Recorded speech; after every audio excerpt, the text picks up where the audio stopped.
Burke today, and greetings. Thank you for joining us. And we're going to talk about the growth and a lot of different other things. And I'm very excited. And yeah, so Ellie, I'm going to let you start this one off.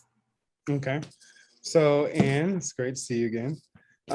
We met for lunch a few weeks ago, and we got to discuss the idea of degrowth and society, culture, how we can work ourselves and our own ecological footprint down and start doing simple things in our everyday lives.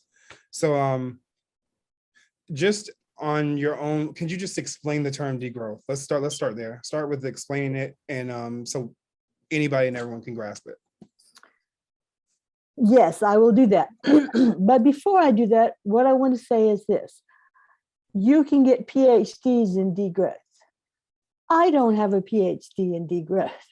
I am a person who is concerned about the way the world is going.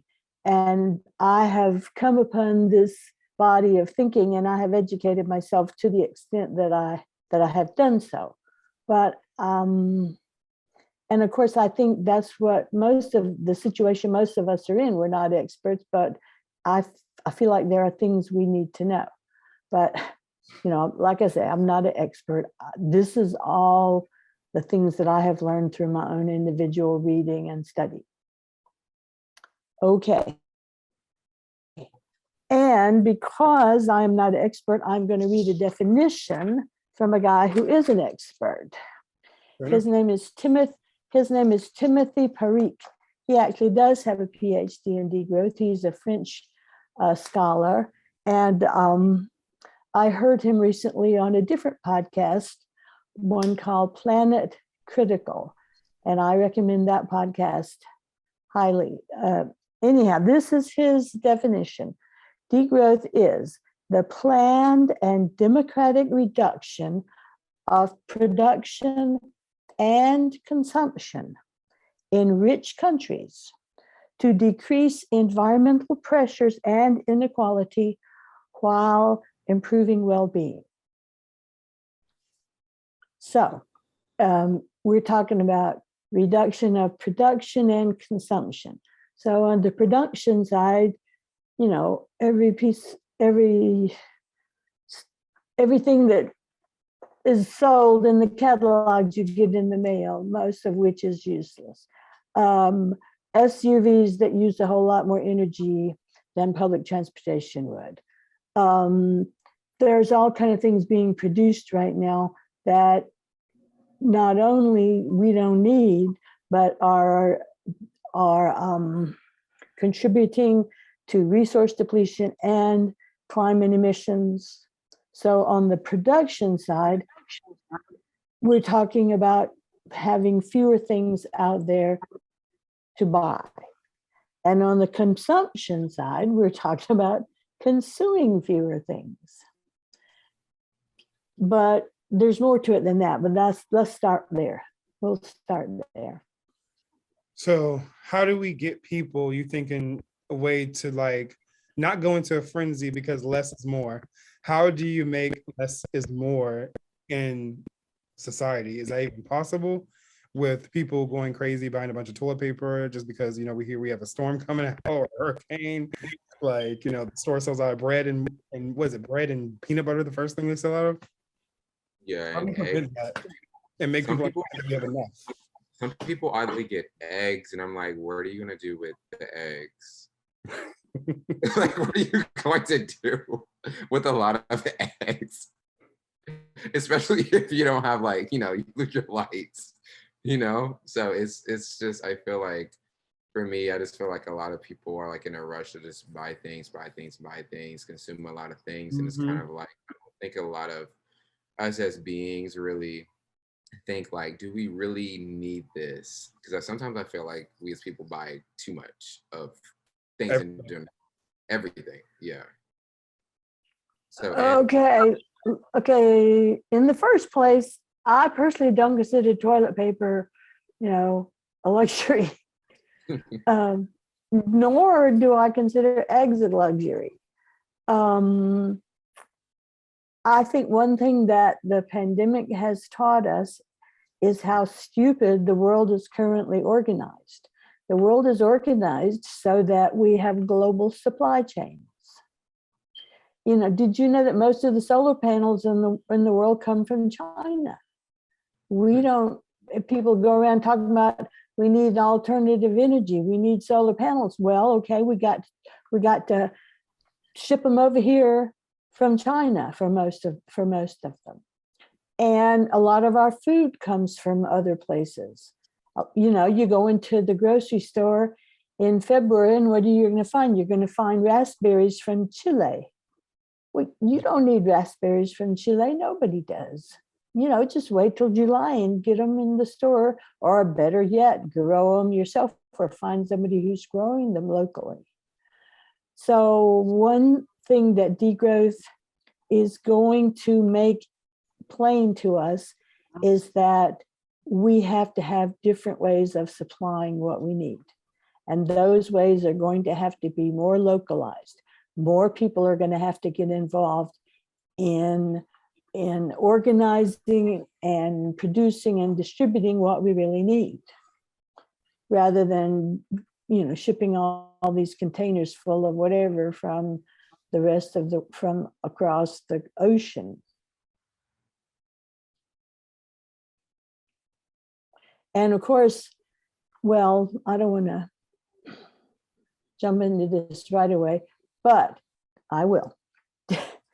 One of the main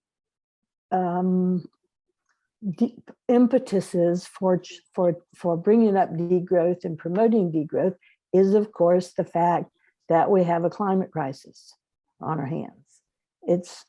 The world is getting hotter, the weather is getting crazy, more hurricanes, all this sort of thing. Well, we have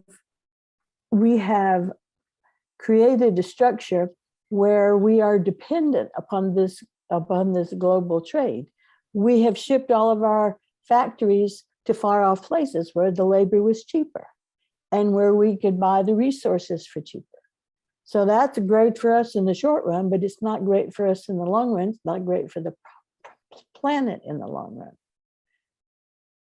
And the other thing is, not only people think of our problems as mostly a climate crisis, but there's a lot more to it than that. What we're in is a condition called overshoot. There was a guy, William Catton, who wrote a book in the 80s called Overshoot, and he basically said, we're using up everything too fast. And when you're in overshoot, you just keep using it, and you get into this kind of treadmill of using things up, and all of a sudden you get to a point, well, okay, what are we going to do now? And then you have to stop. You know, if something's used up, you have to stop. But the thing about our resources is they don't actually get totally used up. Let's take the case of oil. Why are we building rigs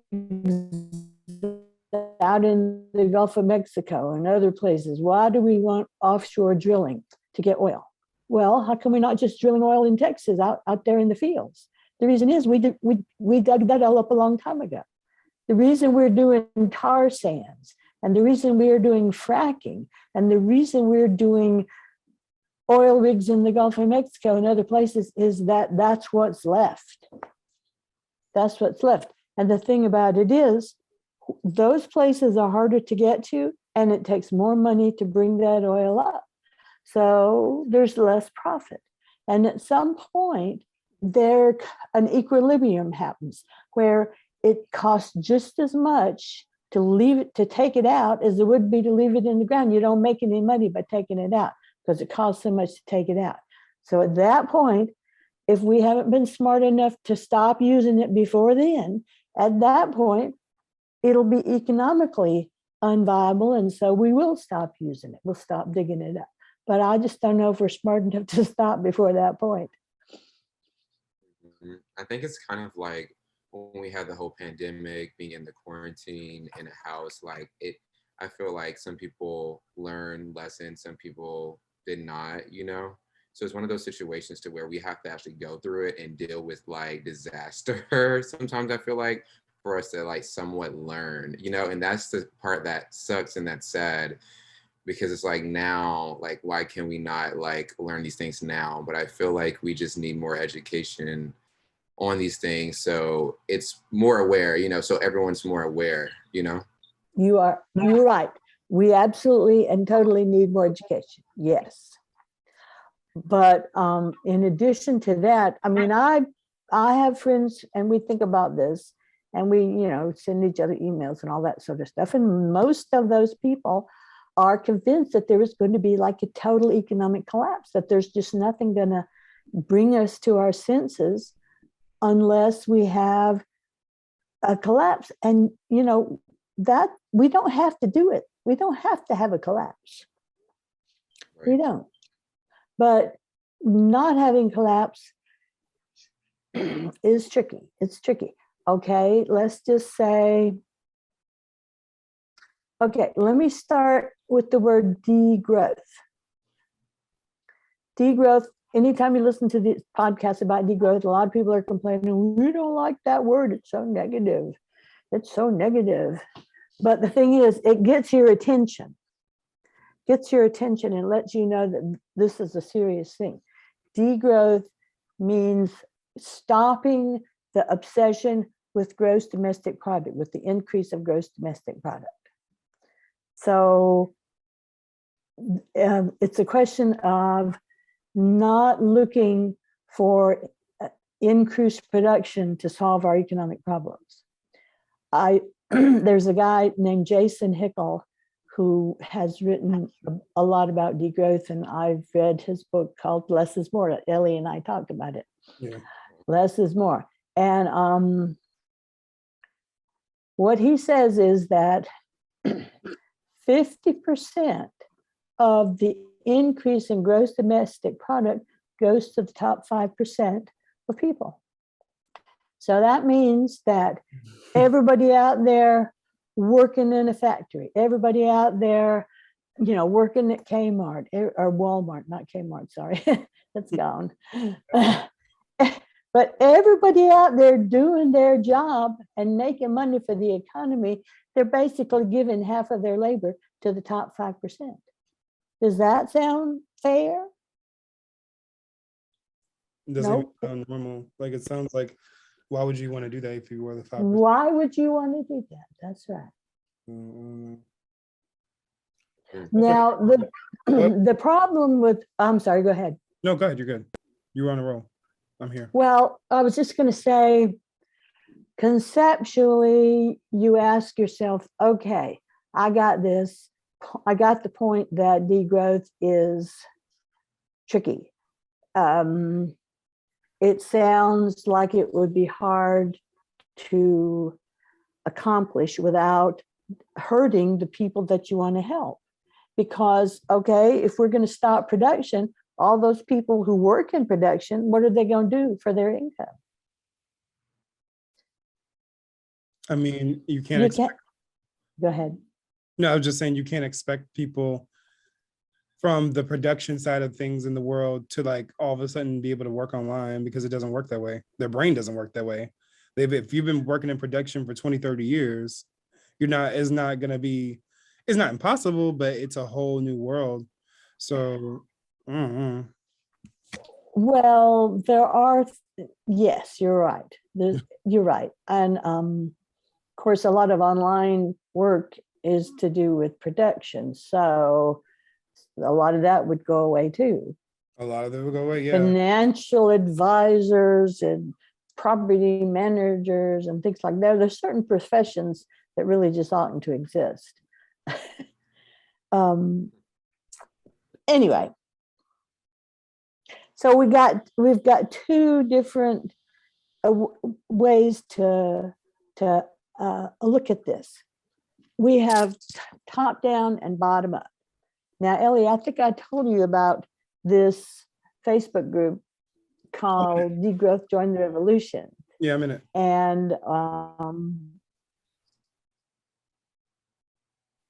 And one of the people who that one of the administrators of that wrote an article called Overnight Degrowth. He said, okay, what if a country got really serious about doing something to stop this craziness? And he hypothesized it might be New Zealand, but it could be someplace else. Anyway, so it really might. Oh, and he said, so he set up the scenario where you get up in the morning and you turn on the TV while you're eating your breakfast, and the prime minister comes on and says, all right, guys, we are, hang on, I've got a note here that I don't want to, if you don't mind. Your government has decided that continual economic growth is destroying the planet and, you know, our future. So we have put into place some provisions that are going to take effect immediately, and we want to tell you about them. So then she starts. She says, okay, the stock market is closed. It'll be closed 1 week so that the investors can kind of sort out what they think they're going to do next. The banks are all nationalized. That means banks are not private anymore. Banks are going to be run by the government. There will be a limit of $200 withdrawal per day so that there's not a run on the banks and all the money disappears. They're going to nationalize all the utilities. You know, think about this in South Carolina. We got co-ops and we got private companies running our utilities. So we have the Aiken Co-op, we have the Midlands Co-op, and I don't know how many others there are. And we also got Dominion Energy. That's the private company. So if you're an Aiken Co-op, you can get Carolina Connect internet for $49. If you're in Dominion Energy, you can't get anything unless you buy it from a provider. So all of those discrepancies are going to be gone, and all the utilities will be nationalized. We're going to stop all fossil fuel infrastructure that's not yet online. We're going to stop building roads and freeway construction, and we're also going to stop all commercial and residential construction until we figure out where we are. We're going to reassess all this, and then we're going to maybe change some of those decisions. We're going to tax large homes. If you want to live in a McMansion, you can, but you got to pay for the privilege. There will be a tax on aviation fuel. Local food production will be prioritized. There will be a moratorium on evictions. Of course, you know, that worked really well during the pandemic. I don't know what everybody's been doing since they had to start paying the rent again. But there will be retraining, unemployment payments, and all this sort of stuff for people who are going to be harmed. There'll be a website for everybody to understand how we got here. And there'll be an election. This is one of those parliamentary countries where they can call elections when they need to. So there'll be an election in 6 months, so everybody can say, okay, we approve of what's going on or not. But you see, the government could do that. A government could step in and say, all right, we're kind of taking a break here. We're taking a pause. We're going to stop all of the activities that we do that are adding to the growth machine, and we're just going to see where we are and what we can fix. That could happen.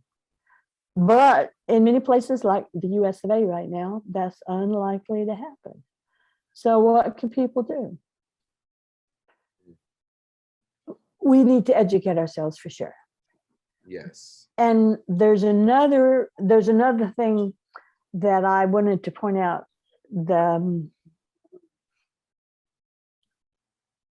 This is hang on, I'm gonna get another little piece of note here.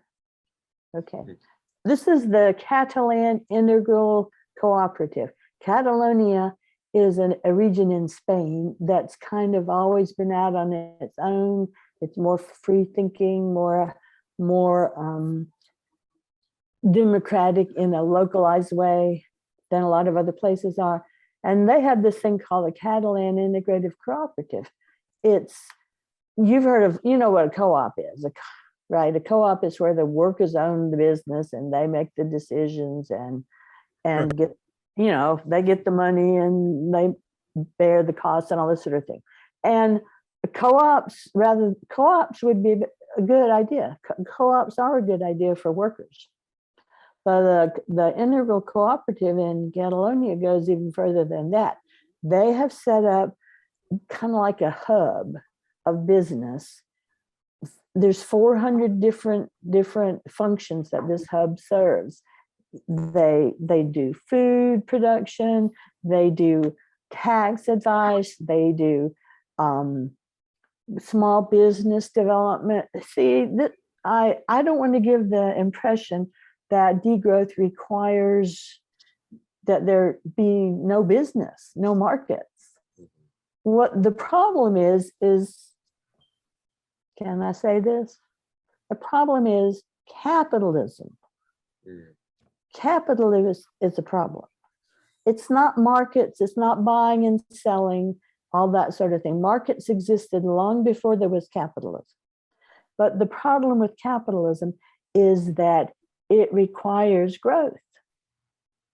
If you're a capitalist, you make the thing for as cheap as you can and you sell it for as much as you can. So that profit, you reinvest that to make more money. So it's this ballooning process whereby you get more and more and more.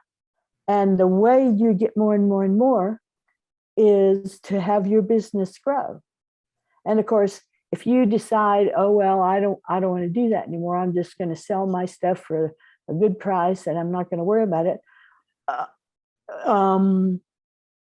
you'll get undersold. You won't be able to even maintain your business because everybody else will say, well, he's not in competition with us anymore. So we can just take advantage of him and undersell him and take all of his deals, take all of his profits. That's why when we used to sell vegetables, my daughter and I used to sell vegetables at the Aiken market. And at the Aiken farmers market. Yes, on Tuesdays? Actually Saturday morning. He'd get up at 5 o'clock and eat our breakfast and drive to the market to be there by 7. And a lot of people didn't always buy our stuff because it cost more than what you could get at the food line. But you know what? It was worth more. It was worth more. But we were undercut by the food line to a certain extent. I mean, people self-selected themselves to go to the market because they didn't really care. They wanted something fresh. But that phenomenon does what I'm trying to say. I'm trying to say that we were undercut by some people who wouldn't buy from us because they were mainly considering price. And of course, that's the way the capitalist market works. So you can't really reform capitalism, I don't think. You have to go. And the other reason that that's important is that most of the excesses that are causing the problem are, they're rich people. They're rich people with private jets. They're rich people with yachts. They're rich people with 3 or 4 homes. Man, I listened to a podcast today on air conditioning. Now, air conditioning feels like a necessity nowadays because of getting hot, everything getting hotter. But the thing is, there are rich people in Florida who have 2 homes. They have a home in Florida and they have a home, up north where it's cooler. So when they leave their home in Florida to go up north for the summertime, they leave their air conditioning on all summer, even though they're not there. And why? because their furniture will get moldy if they don't. That's true. That is true. That is so true. Yeah, I forgot about that. That is true. Yeah, that. Well, here's another quote from Timothy Parikh. In an unequal world with a limited carbon budget, we should discuss who is entitled to consume what. Because degrowth it has to have a redistribution of wealth. There has to be redistribution of wealth. So, Anne, if you could name like 2 things that you feel like would be like the most beneficial for like degrowth, what would those 2 things be?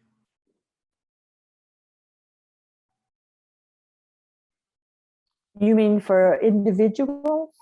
No, as a whole in the world in general. Well, for individuals as a whole. For individuals, but as a whole, yeah. Yeah. Well, the first thing is, well, there's so many avenues, so I guess it's kind of hard to single them out, No, well, I can do this. There's a guy, a British writer for The Guardian that I usually admire. His name's George Monbiot, but he's just come out with this book that basically says we need to lock up all people in cities and feed them laboratory food, and so that nature can regenerate herself without humans.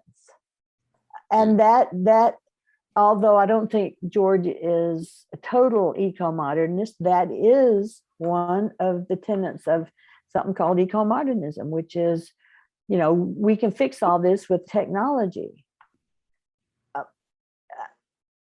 I think that would be a horrifying way to live. It's certainly not the way that I would want to live my life, and I wouldn't want y'all to live your lives that way. You got more life to live than I do. But the opposite of that would be find your place in your community and figure out what you can do to promote your community. Like Ellie was telling me about some community gardens in Augusta. Was it in Augusta you were telling me? Augusta, it's in Columbia. They're pretty much popular in South Carolina and somewhat now in the Augusta region. There's one downtown, like on 4th Street, like going back, not towards Broad Street, but if you go back on Broad Street, in the neighborhood, there's a nice community garden. But I think that would be ideal. I would love that. Well, it seems like for yourself, you need to figure out some way to make yourself in a relationship to a community and in a mindset where you understand that you have choices and your choices matter. But of course, this is not a thing that can be solved mainly by people taking choices individually. It has to be done on a broader scale. So the other thing you can do is figure out something you'd like to work for. This is really not a time for people to just sit back and do nothing. It's really not. Yeah, it's like, who do you think would be the best leader? Because we're not going to say a political figure, even if they are in the perfect world. Let's give those terms out now. In the perfect world, hypothetically, have you thought since our last conversation about who would be a great leader in degrowth? Because the thing is, I'm understanding it has to be made cool. It has to be made cool for the youth to catch on and then for people to follow from there. Who do you think could do that? I can't think of anybody less cool than I am. That's gonna have to be your province. I have 2 young women living in my house this summer. One of them's from Fresno, California, and one of them's from Asheboro, North Carolina. And they're interns with Student Action for Farm Workers. Nice. my daughter worked for them one summer, and so we've kept in touch with this organization and supported it. So we're giving them places to live while they go out and do education work with the farm workers. And so, we talk, and they come in and out, they cook their own meals. Sometimes we get together for meals, but I want them to, it's like they're home for the summer. So I want them to be comfortable. Anyhow, we started talking last night, and I said, oh my gosh, I'm supposed to do a podcast tomorrow and I'm nervous about it. And they said, you're going to do a podcast? Like that was the coolest thing I had said yet. That they said, and they said, well, what's it about? I said, degrowth. Okay, one of these young women is 18 and one of them is almost 21. So I said, have y'all ever heard of degrowth? And of course they said no.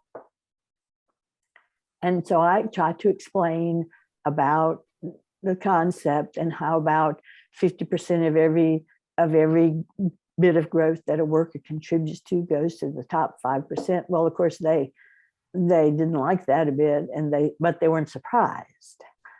And then I said, it's like this. A place like Las Vegas really doesn't need to exist because all it does is use up electricity. And they laughed at that, but then they got the point. And then, of course, since one of them lives in California, we talked a little bit about how all the economic growth out there in the Southwest and in the West Coast has caused Lake Mead and Lake Powell's water levels to drop, so that they're talking about limiting water. They've got less snow, so therefore less water in these dams, there's less water going to be going into these municipalities. It's going to affect people. But I think just so the point I made about Las Vegas and the point I made about the 50% kind of made a point with them. It got to it. They seem to those points seem to resonate with them. But whether that makes it cool or not, I don't know. I think that Generation Z is the one that's going to lead it forward. I do think a millennial would be the smartest move to go, finding a millennial that's forward thinking and progressive enough to see it through. But this is almost, it makes me think of like Henry Ford and Tesla. He was investing in Tesla. And when he heard Tesla's ideas about free energy and how things could work, he had already built Ford. So they were using oil. It was like, how do you degrowth that? So basically Tesla was tucked away, and years later we got Elon Musk bringing us back to the future, being so forward thinking. And if we just would have found a way to maneuver around it back then, it would have never been a problem, because it's not really a loss of money, it's a loss of money from that source. So it's kind of like, where do you go with things like that? I don't know.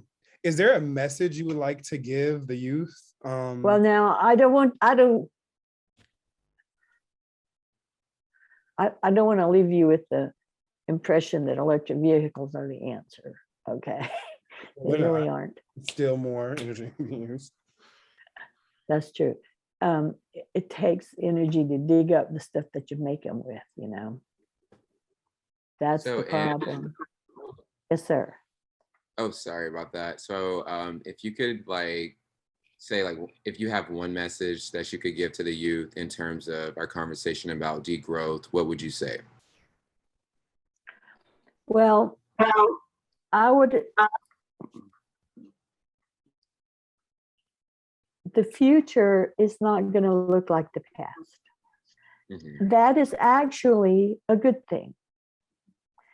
If you talk to people who are in the rat race of today, if they trust you, they will say, I'm not happy. This is not a good way to live. It's not a good way to be on the treadmill. It's not a good thing to worry about how you look in comparison to this person on TikTok. younger and younger girls are just getting psychologically damaged by the messages they get about their bodies on social media. So that is bad. If that goes away, that is good. The thing is,